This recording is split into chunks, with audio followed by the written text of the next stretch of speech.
The creature's screams echoed through the medical bay of Station Gamma 7, a sound that made even the hardened security officers wince. It thrashed against the restraints, purple blood oozing from the gash along its chitinous abdomen. The alien veterinarian, a tall Velcorian named Crix, stepped back from the examination table, his 4 eyes blinking in rapid succession. "I cannot treat this specimen," Crix announced, his translator converting his clicks into flat, emotionless words. "The pain response is too extreme. Standard sedatives are ineffective. Protocol dictates euthanasia in such cases." Commander Lisa Grant crossed her arms, her jaw tight. "That's a Crinian scout beast. Do you have any idea what it took to capture it alive? The intelligence we could gather from studying it is invaluable." Crix's antenna twitched with what might have been the equivalent of a shrug. "Then your species may attempt treatment. I will not risk contamination or injury for a specimen that cannot be calmed." Lisa's eyes swept the room, landing on the human in the corner. Jake Morrison had been standing quietly, observing the entire exchange. He was the station's livestock handler, responsible for the food animals in the agricultural sector. Not a trained xenobiologist. Not even a proper veterinarian by galactic standards. Just a farm boy from Montana who understood animals. "Morrison, you're up," Lisa said. Jake pushed off from the wall and approached the table slowly. The creature's eyes, all 6 of them, rolled wildly in their sockets. Its breathing came in rapid, shallow gasps. He could see the wound clearly now, a deep laceration that had probably come from the capture nets. Not immediately fatal, but painful and potentially infected. Crix made a sound of disapproval. "Commander, this human has no formal training in xenobiology.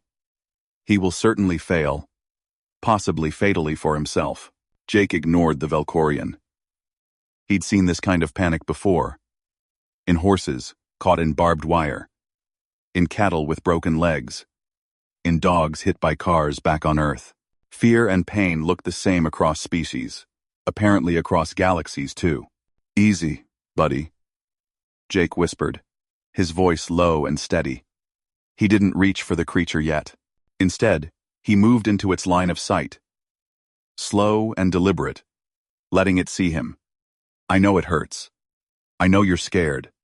But we're going to help you." The creature's screaming didn't stop. But something changed in the quality of it. Jake kept talking. Kept that same calm tone. The one he'd used 1,000 times before. He reached out slowly. Not toward the wound, but toward the creature's head, if that's what the bony protrusion could be called. His hand made contact. The creature flinched but didn't pull away. Jake felt the rapid pulse beneath the alien hide. The heat of fever, or stress, or both. "That's it," he murmured. "Just like that. You're going to be okay." Crix watched in stunned silence, as the creature's screams gradually subsided into whimpers. Jake kept his hand steady on the creature's head, feeling the tremors that ran through its body. The medical bay had gone quiet, except for the creature's labored breathing and the soft hum of the station's life support systems. He could feel everyone watching him, waiting to see if the human would succeed where the trained alien veterinarian had refused to even try. "Commander, I'm going to need some things," Jake said, his voice still soft, still calm. His eyes never left the creature. "Warm water, clean cloths, and whatever passes for antibacterial solution around here. Also, get me some of that synthetic protein paste from the agricultural bay. The stuff we use for the injured livestock." Lisa nodded to one of the technicians, who hurried out of the room. Crix made another disapproving sound, his antenna flattening against his skull. "The protocols for treatment of Crinian organisms are well established," Crix said. "They require chemical restraint before any physical intervention." "And how'd that work out for you?" Jake asked, without any malice in his voice. He was genuinely curious, not trying to pick a fight. His other hand moved slowly to the creature's flank, well away from the wound. The muscles beneath his palm were coiled tight, ready to bolt or fight. "This buddy here is terrified. You can't heal fear with chemicals." The technician returned with the supplies, setting them on a tray beside the examination table. Jake picked up a cloth and dipped it in the warm water, wringing it out carefully. The creature's eyes tracked his movements, and for a moment, Jake thought it might panic again. But he kept talking. That same, low, soothing tone. "Used to have a horse back home named Cisco," Jake said, beginning to clean around the wound with gentle strokes.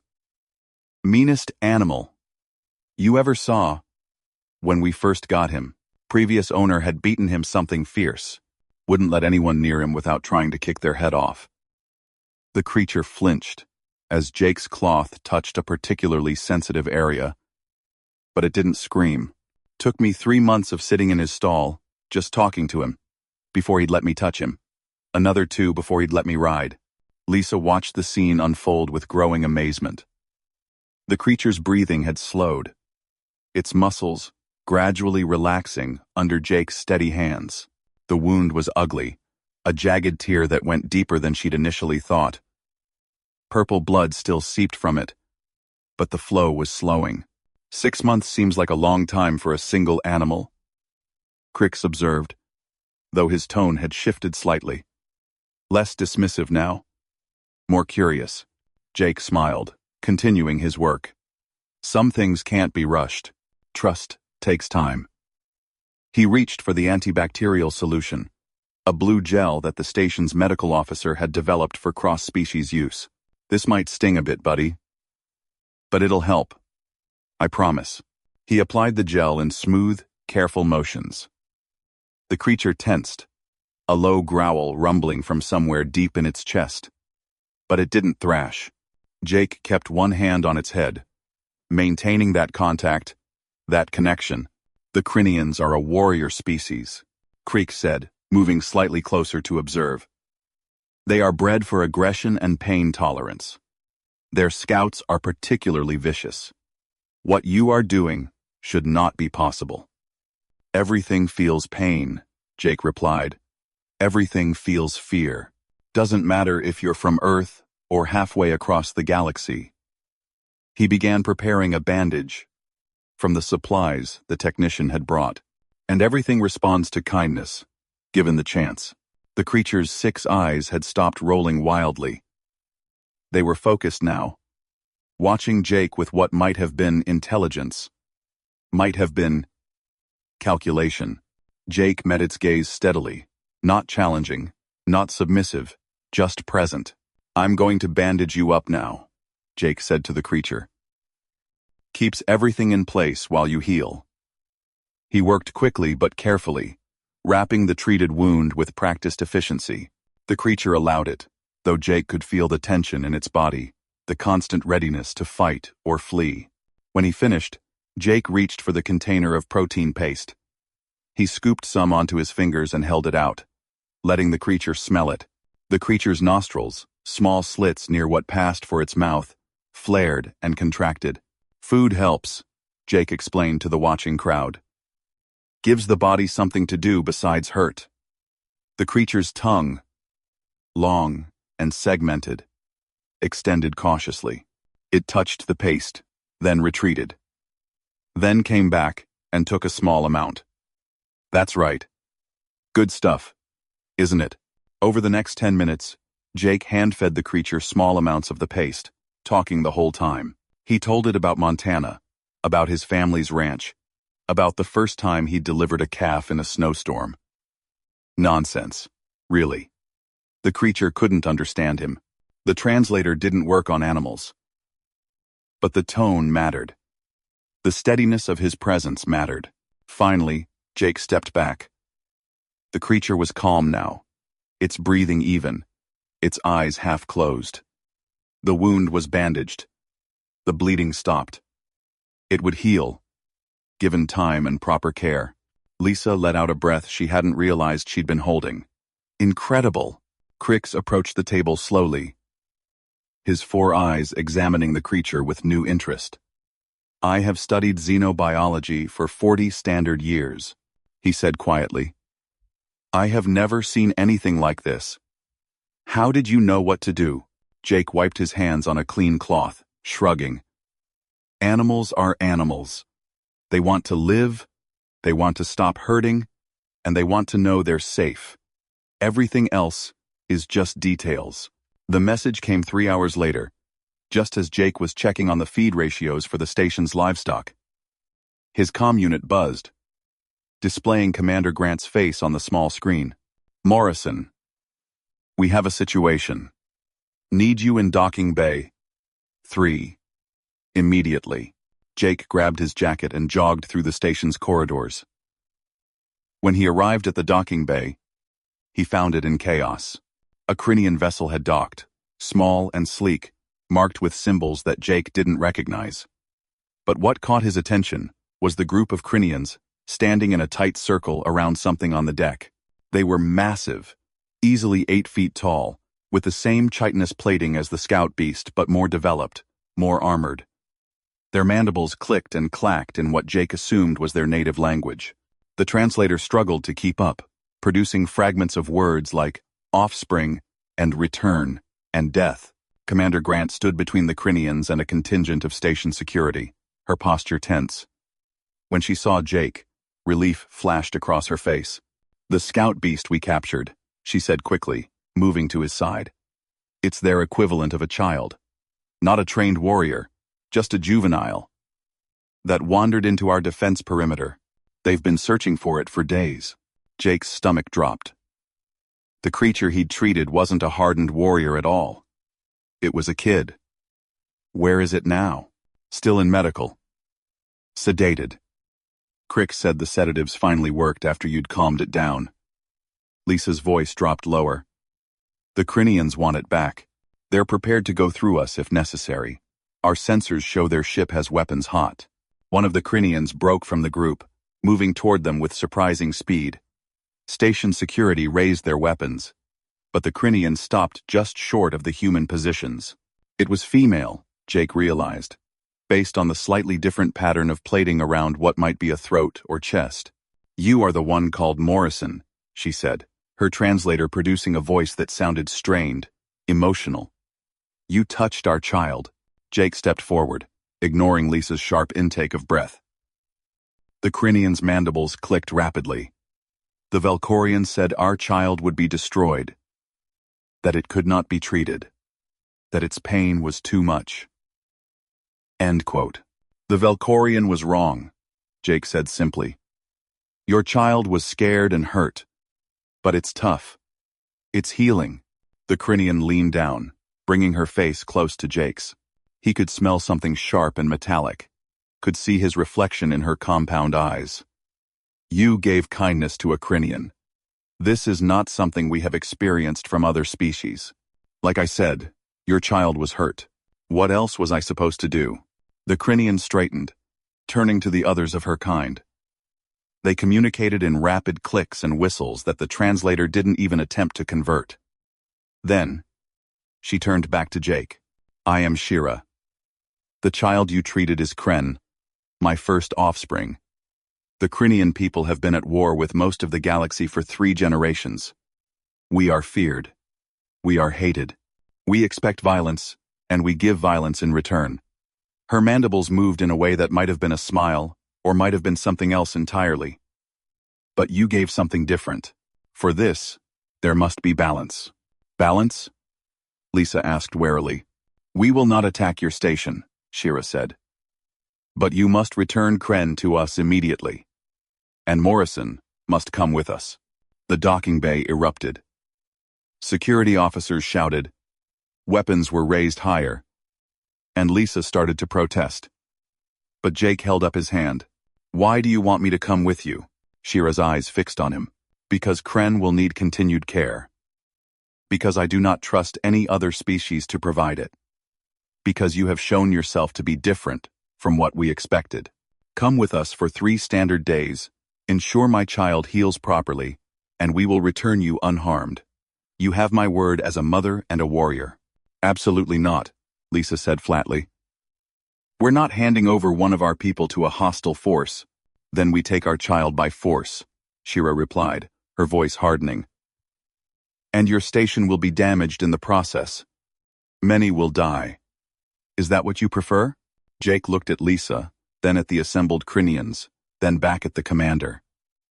He thought about the creature in medical, about how terrified it had been, about the trust it had slowly given him. He thought about Cisco, the broken horse that had eventually learned to trust again. "I'll go," he said. "Morrison, that's insane," Lisa hissed. "You have no idea what they'll do to you. They want their kid back safe and healthy." "I understand that." Jake turned to Shira. 3 days. I make sure Kren heals properly, teach you how to care for the wound, and then you bring me back here. Deal?" Shira's mandibles moved again. "Deal.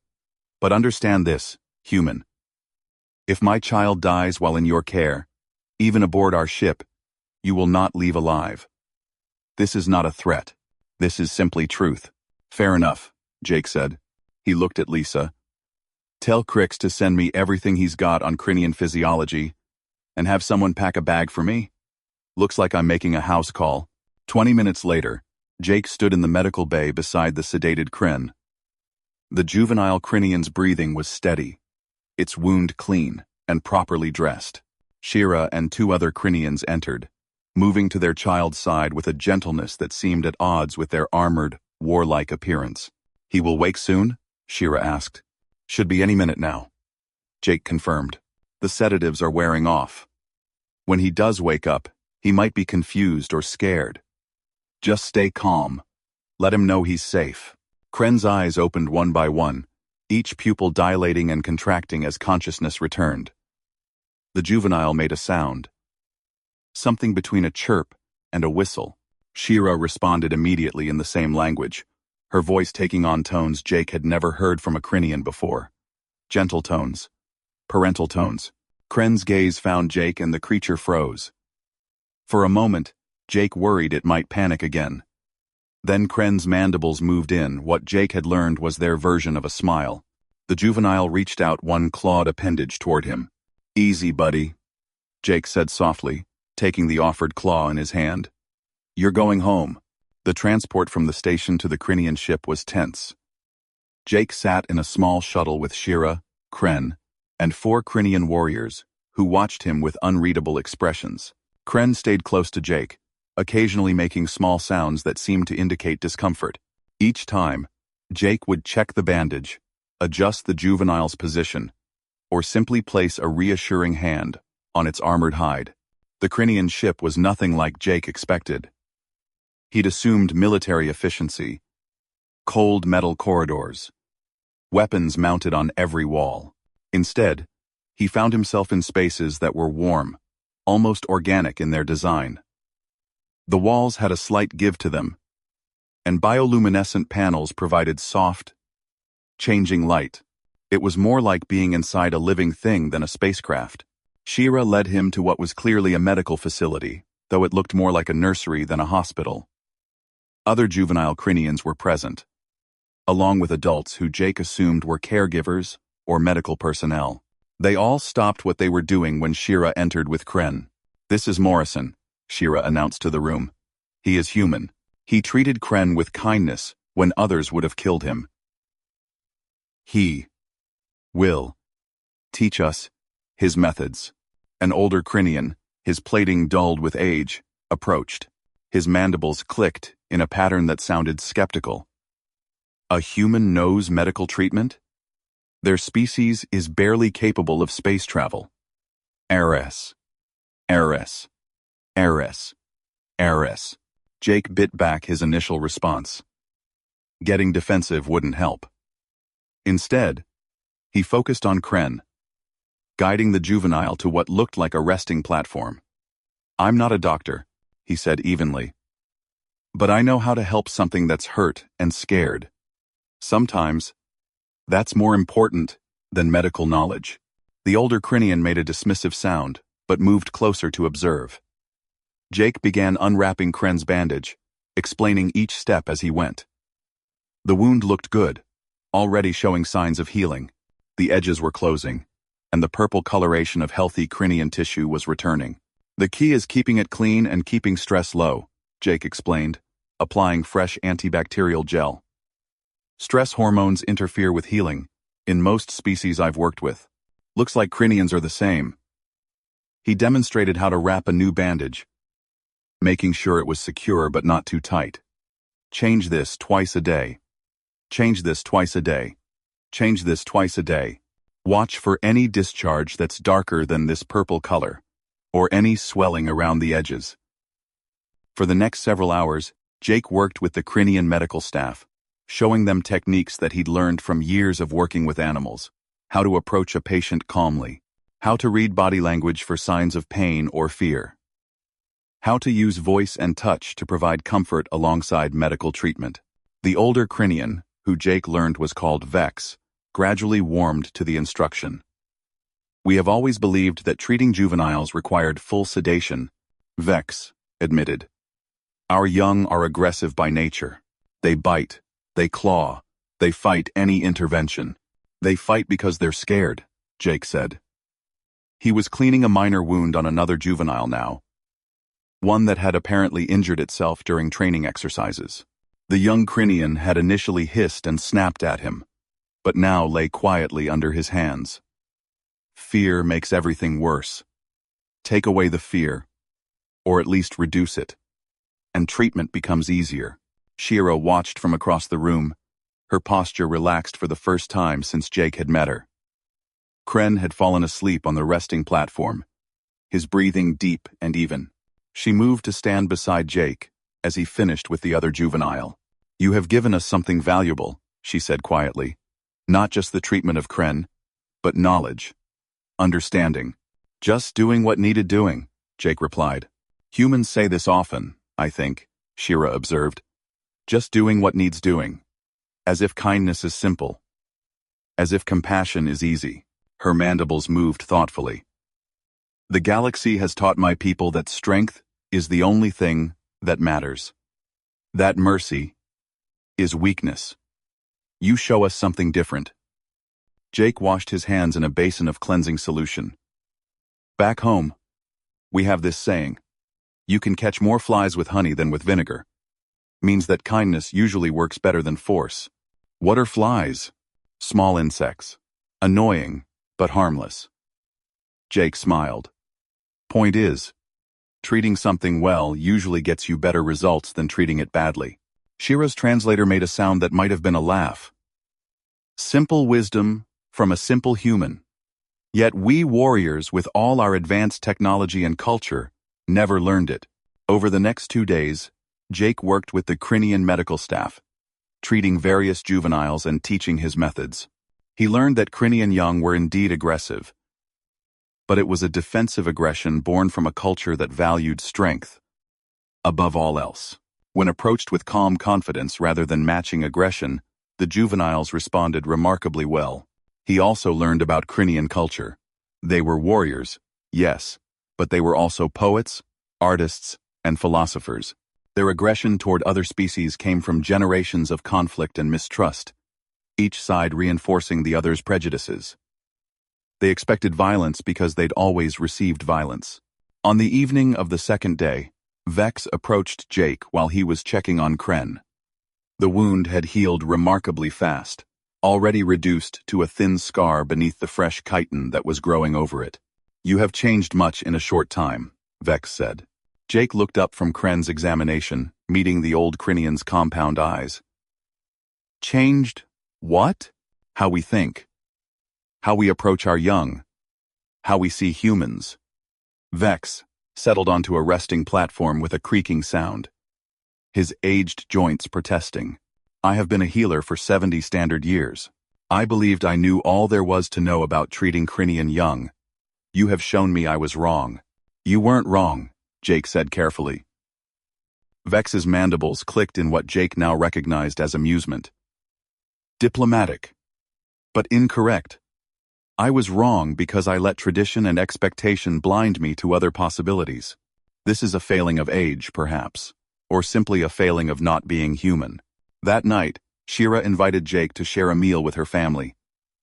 The dining area was warm and filled with the smells of cooking food.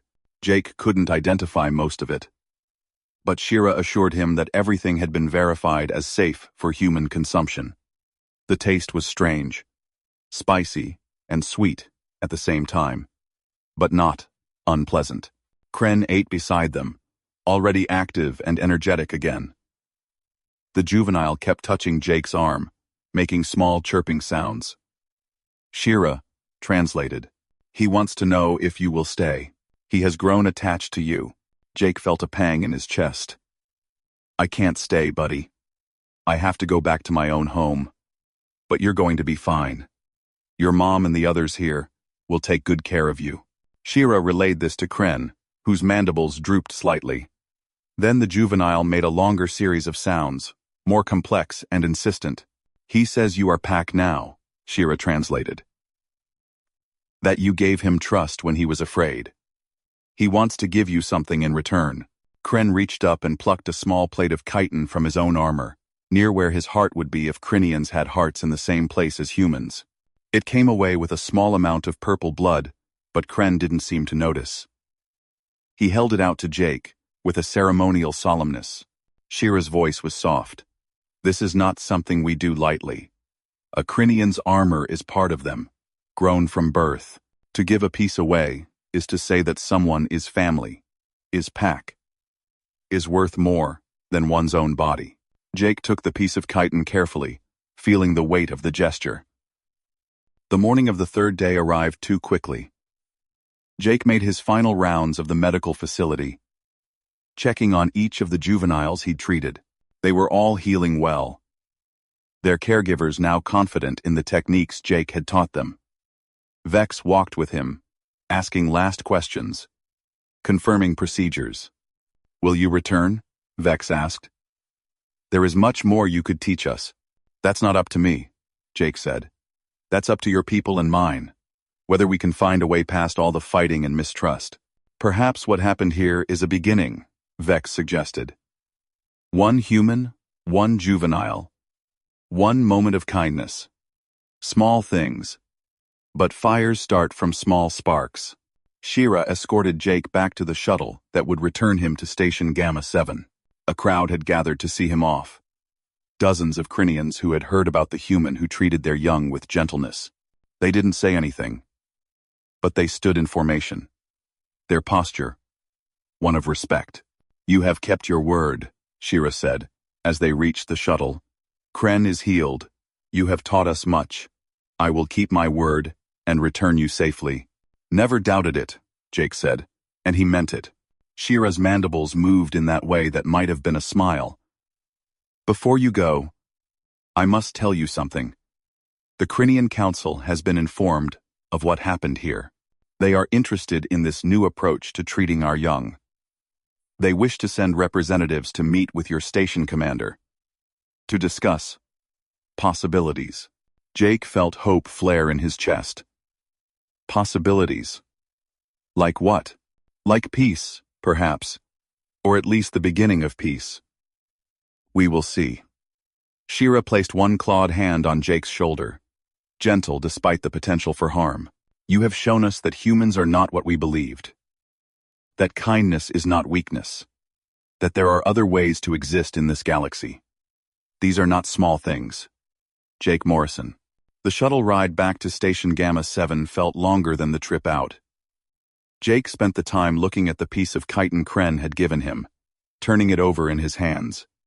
It was warm, almost alive. He wondered what Commander Grant would say, what the station's reaction would be to potential peace talks with the Krinians.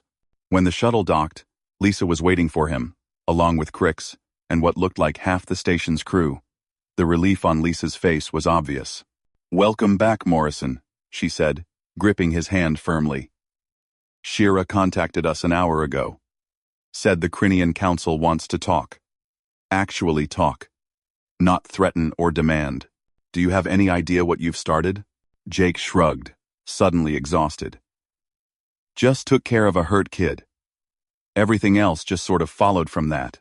Crix approached, his four eyes studying Jake with new respect. You have accomplished something that diplomats and warriors have failed to do for 3 generations. You have opened a door. 1. Doors go both ways, Jake said. They've got to be willing to walk through it too. In the weeks that followed, representatives from the Krinian Council did come to Station Gamma 7. Talks began, tentative and careful, but genuine. Not everyone was happy about it. There were factions on both sides that preferred the familiar territory of conflict to the uncertain ground of peace. But the talks continued. Jake went back to his regular duties, caring for the station's livestock, maintaining the agricultural systems. But sometimes, when he held the piece of chitin Kren had given him, he thought about the juvenile Krinian and wondered how he was doing. He hoped Kren remembered him. He hoped the scar had healed clean. Months later, a message arrived at the station. It was from Shira, and it contained a single image. Kren, fully grown now, his armor complete and gleaming, standing proud, and around his neck, on a chain, hung a small medallion made from something that looked suspiciously like dried human leather. The message that accompanied the image was simple. He carries a piece of you, as you carry a piece of him. Pack never forgets. Jake smiled and tucked the piece of chitin back into his pocket. Animals were animals, across all the galaxies. They wanted to live, wanted to trust, wanted to belong. Everything else really was just details.